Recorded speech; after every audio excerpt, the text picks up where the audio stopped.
What's up, everyone? Welcome to another episode of Real Estate Moguls. My name is Findlay-Shirras, and on today's show, we have the VP of Strategic Growth and Managing Broker for Coldwell Banker Danforth in Seattle. He is also the past president of Seattle King County Realtors and 2019 National Association's President's Liaison for the MLS and Data Management. And what's also cool is that he didn't even start in real estate. So his career started in technology and management consulting for PricewaterhouseCoopers, which is the big accounting consulting company. He now writes for Swamppool and Inman News, Realtor Magazine, Wall Street Journal. He's even been named to Swamppool's Power 200 Top 20 Social Influencers and Inman's Top 100 Influencers Real Estate. So there's lots of insight and perspective I hope to get out of him today to share with you. With regard to the future of NER and MLS. And he's also even had a board seat on Second Century Ventures. So his advice for startups looking to raise money, investors looking to make money in real estate. So I'm really excited, hope you are, to get to know and learn from Sam DeBord. Thanks, Sam, for being on the show. Well, thank you for having me, Grant. I feel like I shouldn't even speak after that introduction. Can't get much better than that. Well, I want to get right into the goods, and the thing that I first want to talk high level for the industry, like the top of the industry, and work our way down. And the very top is the MLSs, and it's the associations, and it's the listing data. And we got people talking about consolidation. Some people think that maybe they won't evolve or innovate fast enough. And some tech company with mega money can come in there and just create their own version of a national listing service. Why don't you give people some insight into the challenges that MLSs face, why they're in place in the first place, why they need to be there, and with help and what they can do to really help the industry innovate a little bit faster. Sure. So that's a big question to unpack. So I'll try to not get too far down in the weeds. But I think we like to think of it at the National Association of Realtors level as the bottom, as really the foundation, and not the top, because everything else is built upon that. And we're really there to support brokers and agents and consumers in what they do in real estate. So when we look at MLSs, which is what most of the technology folks are looking for the data, MLSs have a lot more in terms of what they do and why they exist than just data, but that's where technology companies are looking to access MLS and understand MLS. So starting from a really basic level, the MLSs exist so that we can have a better marketplace for brokers, agents, and consumers, and so that we can ensure compensation and sharing. So we layer a lot of things like data on top of that, but at a base level, if we don't have a multiple listing service with rules for sharing listings and for compensating the brokers and agents who sell homes, we end up getting silos. So one brokerage has some listings, another brokerage has their own listings, and we end up getting a marketplace where consumers really can't necessarily find all the information they need. There's actually something about a multiple listing service where the product is bigger than the sum of its parts. When you get these shared marketplaces, it's not just about listing on websites. It's about agents knowing that they want to share more and more of their listings with other agents and other brokerages, as opposed to trying to sell them really quickly within their own brokerage. So at a base level for consumers, there's a really fundamentally beneficial effect for them to have real estate brokers sharing listings with one another and putting them out in front of the public. And we get used to this in the United States as if it's a standard everywhere, but it's really not. It's really, most of the world wishes they had a system like ours where there's that set collaboration. So starting with that, the existence of multiple listing services is much more about consumers and the operational benefits for the industry. Now, when we get to data, this is where some of the issues come up for technology companies and brokers included, not just startups and technology vendors. As we're seeing more consolidation as the number of MLSs comes down, we can talk about why there's not one national MLS and the issues that would create, but we had 1,000 MLSs probably about 10 years ago. We have about 600 today. So they're finding efficiencies, they're finding ways to merge and get their organizations together to create efficiencies for brokers, better standardized data and data access for technology companies. But it's a long process, and there's a lot of bureaucracy involved, and there are a lot of historical organizations with folks who have been working there for decades, frankly. And so it takes work to get these people together to collaborate and find ways to create better efficiency for consumers and brokers, but for anyone who's using the technology and the data in the industry. Now, when it was first created, like to build it out to 1,000, there was have got to have been a reason why it did that. And Sure. then if you think about if we were to rebuild the system today from scratch, what would that one look like if we could rebuild it from scratch? Right. So the reason it became the way it is we started out with thousands of small local realtor associations, and they shared listings with one another on paper through MLS books. There really wasn't a need or an ability, frankly, to share listings from one state to another because you were just selling locally. It was in a book. You came into the office, the consumers came into the office, and they all looked at the book together and they knew what the listings were, and they printed a new one the next week. So as technology allowed us to actually share listings across markets, it started making sense for these realtor associations. Again, there were probably a couple thousand at the beginning, that now they started saying, we can actually share information with folks halfway across the state, or in another city, or in another state. So they formed technology committees, MLS committees. It was an evolving thing, but everyone had their own MLS technically. So the multiple listing service already existed in sharing listings on paper. And as it transitioned to being digital and being online over time, you just had a lot of MLSs that were finding they didn't maybe have the technical resources. So they started partnering, and you saw a lot of the small associations start coming together and create more regional MLSs that could supply better technology. They had more resources when they combined resources between different associations and MLSs. And over time, it just required a lot of folks to look at the big picture and say, my local association is important to me and I'm proud of it, but this business function is bigger than that. And we're willing to give up our autonomy and share in this work so we can actually start delivering broader marketplaces and broader data to brokers and consumers. And you actually don't think, if you were to rebuild it again, one national MLS is the answer? I don't personally think it is. I absolutely thought so when I worked in technology originally. Simplify, right? Let's have just one system. We can have one national system that's a grid, a networked group of MLSs that have that are all using the same technical standards, that all give open access to one another and to consumers and brokers.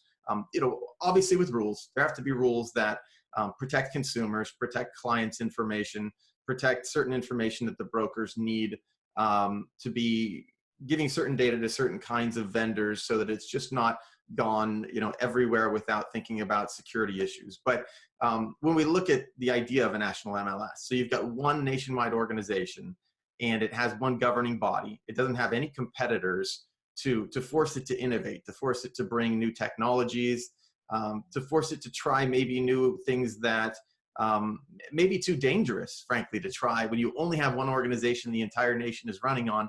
Whereas when you have a handful, you've got, it doesn't matter what the number is, whether it's 20, 50, or 100 organizations, you can have folks try new things and other markets can watch and see if these new innovations work.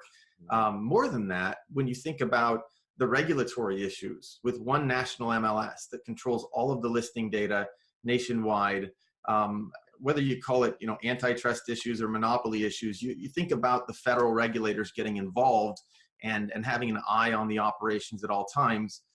There was a period of time where there was an agreement between the Department of Justice and National Association of Realtors based on national MLS policy. And I think that's something that we've learned from, that we need to keep things in a position where there's competition and innovation, and that the idea of a national MLS is in the opposite direction of that, really. Because at Inman, they were talking about, they're like, if the MLSs don't innovate fast enough in this way, there is people talking about how investors want to dump a bunch of money into some tech company to reinvent the MLS system. What does that even look like? Is it Facebook? Is it Google? Is it some other tech company that their sole job? Because one of the things I think about is everyone's usually putting the listing data onto Facebook. Google probably sees it. And could they then to take it out and then create their own national listing service? What is that major threat that they're talking about? So there are a lot of misconceptions about how MLS works. And frankly, technology is just one part of MLS.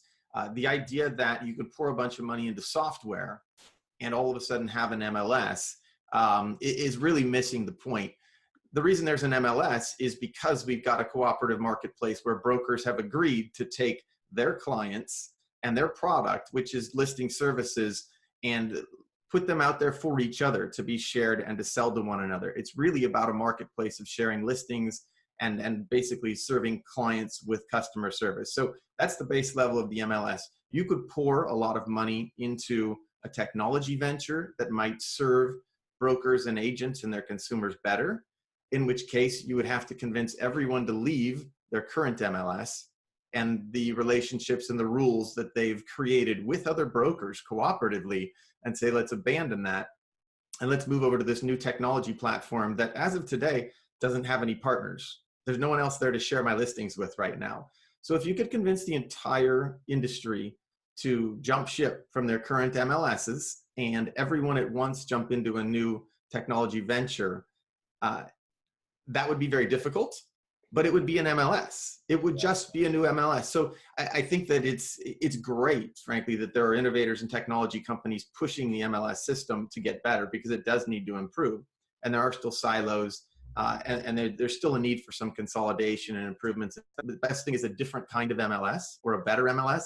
That's okay, but you can't simply use money in technology. There are people and organizations and consumers that are running businesses right now, and they've got relationships with one another, and you have to convince those folks to move everything they're doing and to create new relationships on a new platform.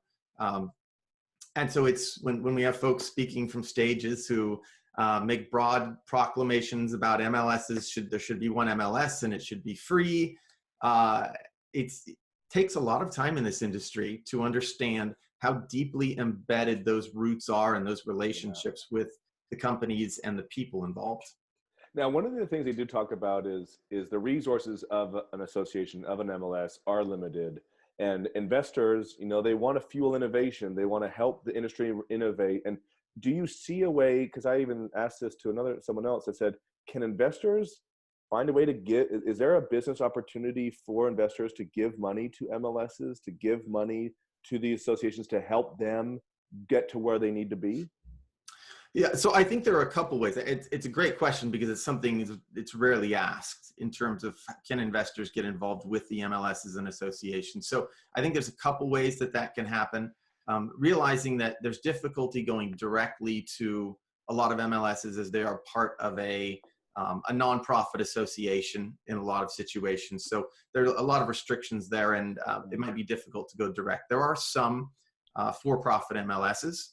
There are some MLSs that are just broker-owned. They're not associated with the Realtor Association. So there may be opportunities there. I think what investors would really be looking for are the tools that support an MLS or improve an MLS marketplace, or the software that's the foundation for an MLS system. So if we're looking at the base MLS software and technology that agents are using as an interface to input listings and search listings, that's really evolving right now. And there's a huge space for folks who can work with standardized data, some of the open APIs that have been created by current MLS software vendors. Everyone's looking at multi-input. If you could put a listing into multiple MLSs at the same time, and using the APIs that some of the data aggregators right now are using, and to be able to create better technology, to create better interfaces for agents who are using mobile. Companies like HomeSnap are coming in and basically being a part of the MLS interface, but also an agent app and also a consumer app.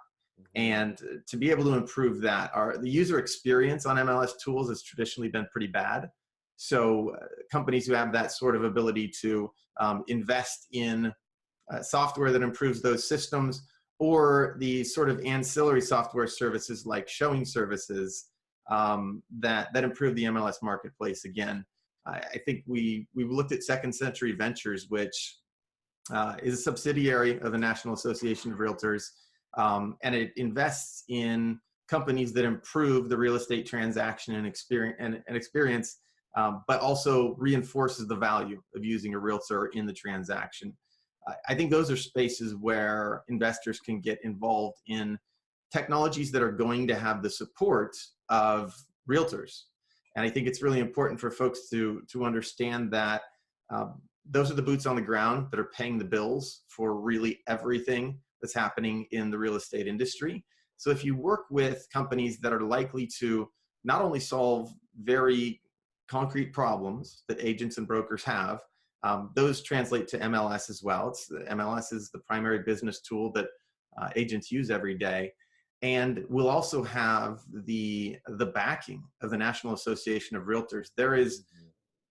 It's difficult to overestimate the value of not just the brand backing these kinds of technology ventures, but also the boots on the ground work that they do, that they introduce these technology companies to the kinds of people in the industry that they should be working with. And really through the Reach Accelerator, which is part of Second Century Ventures, help them understand how to make those connections, how to have the conversations, and find that you're solving problems, not problems that you think exist in the real estate industry, but things that brokers and agents who are paying the bills every day are telling everyone else in the industry that exist right now. So I think following some of the technology ventures in those ways and funding resources toward them is probably the most straightforward way to help improve. So when you think about those specific technologies or companies that are, improving the real estate transaction experience or reinforcing the value of an agent, like if you, as on the board, and if you were the investor with the money, trying to pick the winners, either the root technology of winning companies or some specific companies that you think are really helping in those areas, like what stuff comes to mind? I'm not sure I want to name specific companies. I think if you looked at the Reach Accelerator groups, it is a great just set of examples where you'll understand immediately that the research has been done by people who are heavily involved with practitioners. So the folks at SCV understand what the realtors are looking for, what brokers are looking for. They've already done that sort of research. So it's going to be things that agents need day in and day out. Parts of the technology process that don't work well, automated marketing, showing services, anything that, as you know, a lot of the technology in the real estate industry is 10 years behind many other industries. Mm-hmm. So I think if you look at those kind of companies that are making agents work easier on a day-to-day basis, automation, simplifying things, or making their tools more robust. If you look at companies who are working directly with brokers and MLSs in terms of providing products that either standardize their data or allow them to share their data more freely, interoperability tools, because so much of our technology still doesn't talk to each other. So if you look at tools at the brokerage level where you can get a transaction management system to talk to an office record keeping system, accounting, MLS listing tools, marketing tools, agent collaboration tools. You hear a lot about projects like Upstream, which has a lot of politics surrounding it, but it addresses very straightforward needs of the real estate industry. And there are a lot of other companies who are doing very similar things and trying to address some of the things that Upstream is intended to address. But when, frankly, the simplest version is when agents and brokers have to input a listing into 15 different tools, something's broken. The idea that someone can't just start at one point and have the address and the actors and the financials and all of the vendors in one location and have that flow to the rest of their tools, we're clearly not all that technologically advanced in the industry.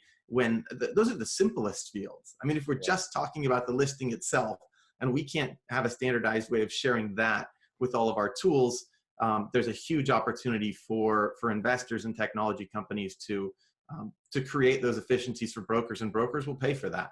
And what do you think about those all-in-one platforms? Do you think that's actually possible, that someone can say, everything that you need, I got it? Whether it be some tech companies are going down that path, try and be that. Then you got Compass and Keller Williams are trying to say we're going to build everything in-house and do everything an agent needs all within us. Do you think that's really possible, or do you think just because of the innovations, the needs, the complexities, the nuances that won't work? I think you're leading me on this one, but that's well, okay. I mean, because I mean, I've played both angles in my head, Sure. So I really want to see what you think. Yeah, I think that most folks would say you could certainly do it if you have massive resources and you commit the resources to constantly update and improve that single platform. It's going to be very difficult to do long term. There's always some new innovator building a new tool that brokers and agents would, want to use, and it's not something that you've thought of to make a part of your system. So I think we're all hoping that there's more collaboration around standardized technology, not the technology itself, but the data and the way that the data flows between tools, so that people are building tools for brokers, for agents, for MLSs based on RISO standards, the real estate organization, open APIs so that data can flow between those. And it just gives us a lot more ability to bring new innovative companies into the industry on a regular basis who we can attach their systems to the legacy systems and have them work together. I think most agents would rather find a number of tools that work best for them and have them work together, as opposed to have a brokerage platform where they only have one tool for each function. It doesn't mean dashboards, where a brokerage company can have a dashboard that's open and allows the agents to bring in their own tools, and they can all work together and sort of, whether it's a single sign-on environment or just a single environment where they know they have easy access to all their systems and they all talk to one another. So I think that's really the goal. Is that there yet, or do you see it happening with any company anytime soon? It's starting to get there. It's slower than it should be, but that's the way technology in the real estate industry works. Yeah. So we do see companies that are starting to build dashboards where they can bring in tools from a lot of different vendors. And we're really seeing it's really ramping up at RISO in terms of the number of companies who are using their standards and now starting to use the web API, where it takes time for legacy vendors to adapt their systems, and it costs money and time for their labor to get these things done. But I think we are getting there. I think we're starting to see that most companies understand they're going to need to adopt these new technologies and be able to have their systems talk to their competitors, frankly. And that's what the brokers and agents are looking for, and the MLS marketplaces as well. And the more vendors that realize they'll get more adoption in the industry by collaborating on a base level with the other tools in the industry and then innovating on top of that, I think we're seeing some big improvements there in the industry right now. I think that was a big discussion at the Hacker Connect was, that standardized data, everyone trying to work together so that each company says, like, I'm going to focus on this. I'm going to make sure that I can be integrated and have an open platform to connect with everything. Now, startups, even if they achieve that product goal, they still need to go raise some money. And have you seen reasons why companies do and don't raise money in this space? Like, great company, great product, great solution, totally needed, didn't raise any money and therefore failed, versus the one that maybe didn't even have as good of a product technology and did raise money. Have you seen those differences that maybe you can give some advice to startups out there? Sure. I think that I wouldn't say raising money was always the right answer. I think there are a lot of folks who've gone out and bootstrapped, and they're the folks who have done the conference circuit, and they've sold and not been in such a rush to scale that they got the product wrong. So I think that's an important thing I know that's all the rage right now is blitz scaling and, getting as much volume and as much revenue as possible. Not even necessarily revenue, actually, just getting as much funding as possible and seeing what happens. But in terms of creating a great product and having some resources to build that, I think, personally, it's very almost boring advice, but I think that there are a lot of folks getting a lot of money trying to solve problems that are not necessarily primary issues for agents and brokers.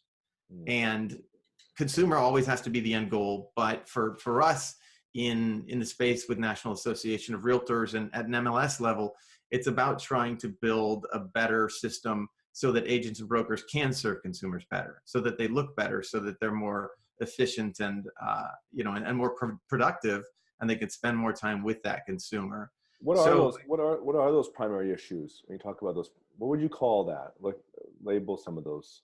Sure. So almost always, we're almost always looking at saving time. Very, very simple things we're automating agents' marketing services. So we're improving their ability to get great professional photos and have them edited, and do things like provide better searches. And you spoke a little bit in our questions about machine learning and AI. And those are very sexy topics from the stage, but how do they actually work with brokers and agents and make their systems better? And it's not necessarily about having a bot talking to a consumer.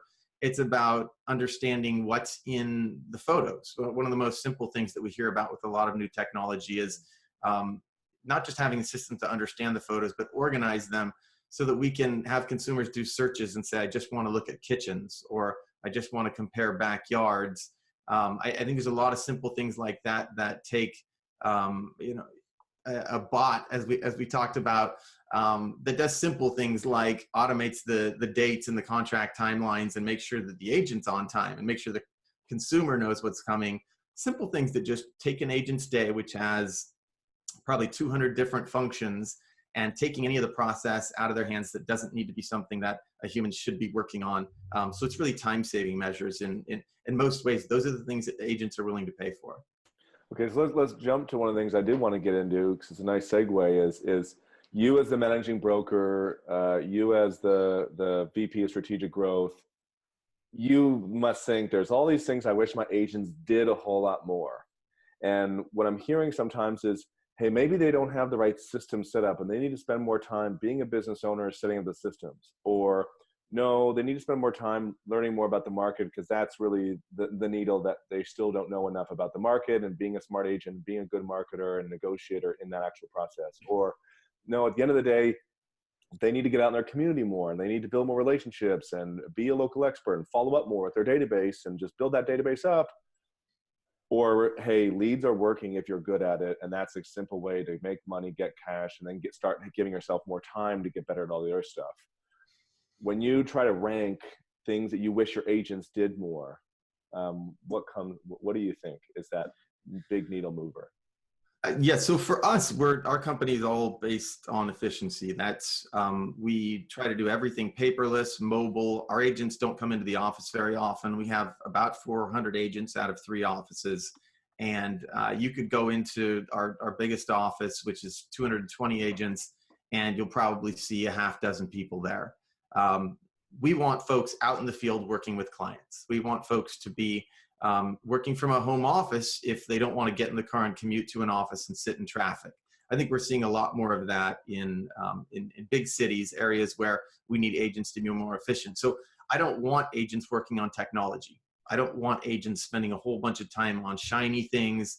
And frankly, the more we can help them not spend their time purchasing leads, where there are these systems where the cost structures are uncontrollable, where they can change every 6 months and all of a sudden your ROI is cut in half.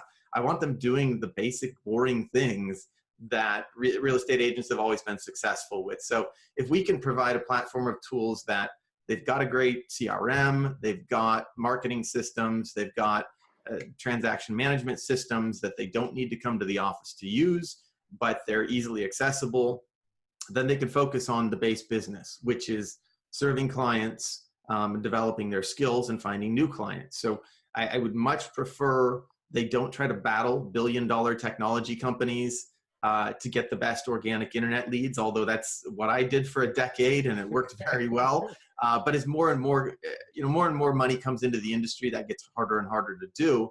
Yeah. And frankly, these agents have a moat built around them in terms of their personal relationships. And if they give that up to technology, then they're really losing this one defensible system they have, which is personal relationships that they go build with people. And that sounds simplified, and some folks say hokey. The real estate business is all relationships, but really, for these folks to be either out in their communities, whether it's with clubs, with school, with church, with anything that puts them in touch with people who appreciate them, and these real people who have the emotional process of buying a home and moving their families, and focus on being organized with that. It really is the most productive thing that a real estate agent can do, and is more important than ever with the amount of tech and investment in the industry. Yeah. When you think about those skills, what are some of the ones you find, agents typically are not business owners when they get into the space. They haven't run a business before.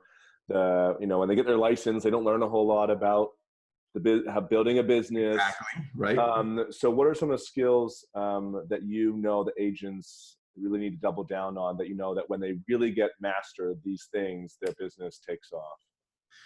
So organization and business planning is huge. We do at least 3 business planning sessions a year with our brokerage. We'll move them around to different locations, just whatever we can do to get agents to have the time to show up to a class, talk about their business plan each year. And continually, and you'll see this across the industry, we ask folks, okay, you were at the business planning class last year. How many times did you review it the year before? Who did it every quarter? And very few hands go up, and that's okay. Salespeople are salespeople, but it's really important from a business perspective is that they're organized and they do some business planning. And it's a really, really difficult job. I think it's an important thing for technology people to understand that when they talk to brokers and agents, the idea in the technologist's mind that this is a fairly easy job and folks are overpaid, and frankly, some of them are disgusted that someone without a college degree could make the kind of money that some real estate agents make. I've been there, and after having worked as an agent as well, these folks work evenings and weekends. They take calls whenever they need to take calls. They're really dedicated customer service folks, and they have a lot of domain knowledge that you wouldn't know until you work with them in person and find out something about the real estate process that you would have never known about the electrical panels in a certain kind of home built in the 1960s because you haven't been there hundreds of times before. So I know I get a little bit off base there, but I love realtors and I love the work that they do. And that being said, a lot of times that doesn't translate to a basic lead gen business building mindset where you're organized every day and you start every day with, here's my framework for the day, for the week. Here's the number of contacts I need to make. Here's the people I need to follow up with. A lot of times it's fighting fires every day. And then when you're not fighting fires, folks take a break because it seems reasonable because they've been working really hard. So the more we can focus them on the core of the business, staying organized with a database and as much of a schedule as possible, and focusing on the people who can continue to grow their business and not the shiny technology that the things that actually provide efficiencies, great, but the things that misdirect them and keep them distracted from the core of business, we'd prefer to keep that out of their sights as much as possible. Now let's give some insight into the broker, because the brokerage business model, like you're in a different business. You're in the business of recruiting agents, training them, making them great, and then making sure that your value proposition, is great enough that they want to stay with you and you retain them. Sure. That's essentially the basics of it. I know there's a lot more to it, but recruit, train, and retain. What are the challenges that you guys face, to give some people insight into like the brokerage challenges that maybe there are some companies out there that are listening that can help you out? Yeah, I think you read any of the storylines on trends in brokerage margins, and by and large, they're shrinking. And that's been happening for a long time. So brokerages have been trying to find ways to be more efficient and to do more with less, frankly.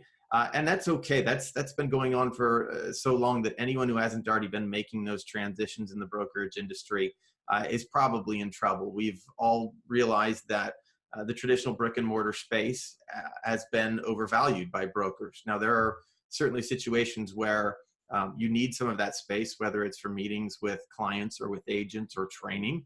And there are some really great high rent locations where folks want to have that shingle that's hung and just for the brand recognition.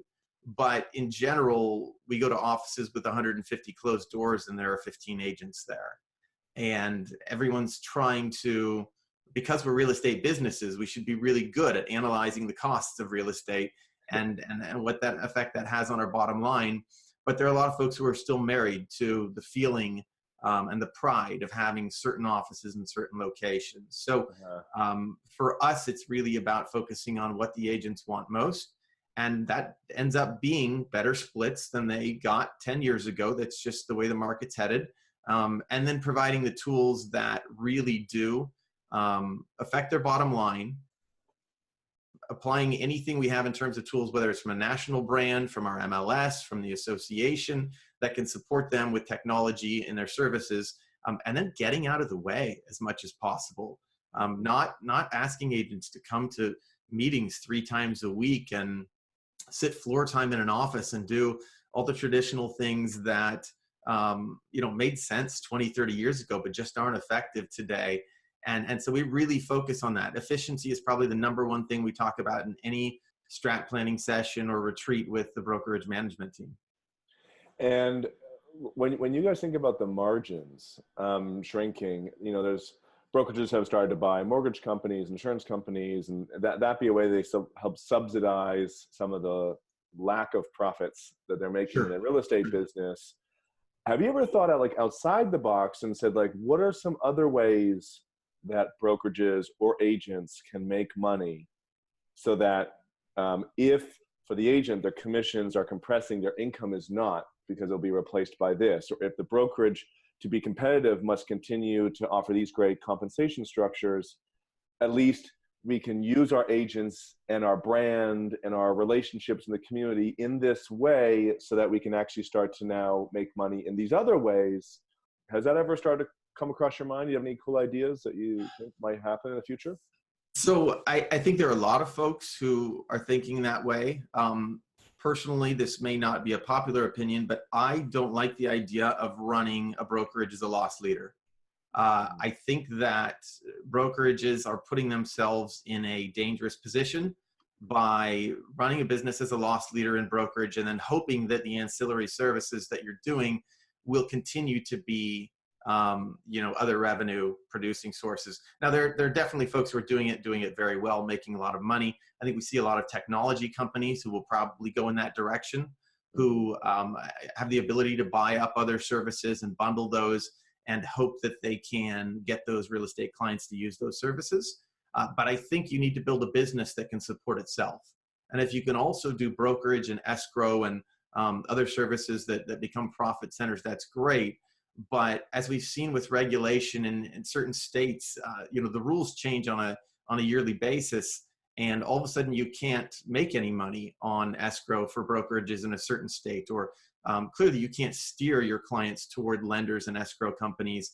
And when there starts to be more and more scrutiny in those areas and better ability with technology and broader data to look at organizations and say, how many of those transactions are going to a regulated industry like financing, like title insurance, and are those starting to call into question whether or not these are really separate organizations? For me, this is not for everyone, but for me, that's a scary way to build a business. I think brokerage has value. I think what we do as brokers for agents has value, and agents are willing to pay for that. Now, they're not willing to pay what they were 10, 20 years ago. And so we adapt our model to be as low cost as possible and still provide great service and great technology that basically creates the foundation for what agents can do. And then they're able to provide the rest of their business on their own and add technology and marketing tools on their own because of the low margins that we're taking as brokers these days. Yeah. Well, I know we can go on forever, but I appreciate, the insight that you have and the perspective, because you've been in a lot of different places before real estate, as well as in real estate and the venture side and the MLS side and the broker side now. So if people want to get in touch with you, if they want to learn more from you, connect with you, or maybe get to know your organization a little bit better, how can people contact you?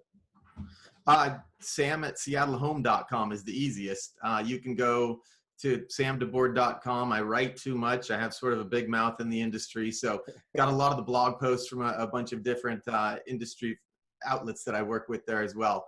But send me an email anytime. Pretty straightforward. Happy to chat, albeit most of the big real estate conferences every year. I'm one of those, suppose we call them conference rats, who ends up at a lot of the big events, and there's always a lobby con happening. So happy to chat. Really, really glad to get a chance to talk to you, because I love what the prop tech scene is doing in terms of improving our business.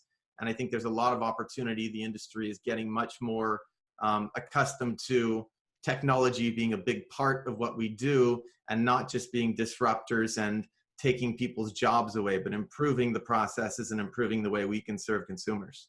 Yeah, I think the winners are those who enhance the fundamental. And that's the cool thing about the space, is it's such a big space that there's now enough money flowing in that with the right education and people focusing on enhancing the fundamental versus changing a fundamental, they'll probably have more success as a startup. And I think the industry wants that as well. There's room for both, but we certainly see a clearer path by enhancing what's there right now. Yeah. All right. Well, hey, that's it for today's show. As always, if you have not subscribed and you want to learn from more real estate moguls and experts like Sam, then click subscribe or the bell icon in front of your phone, so you can get in touch and learn more and be great at real estate.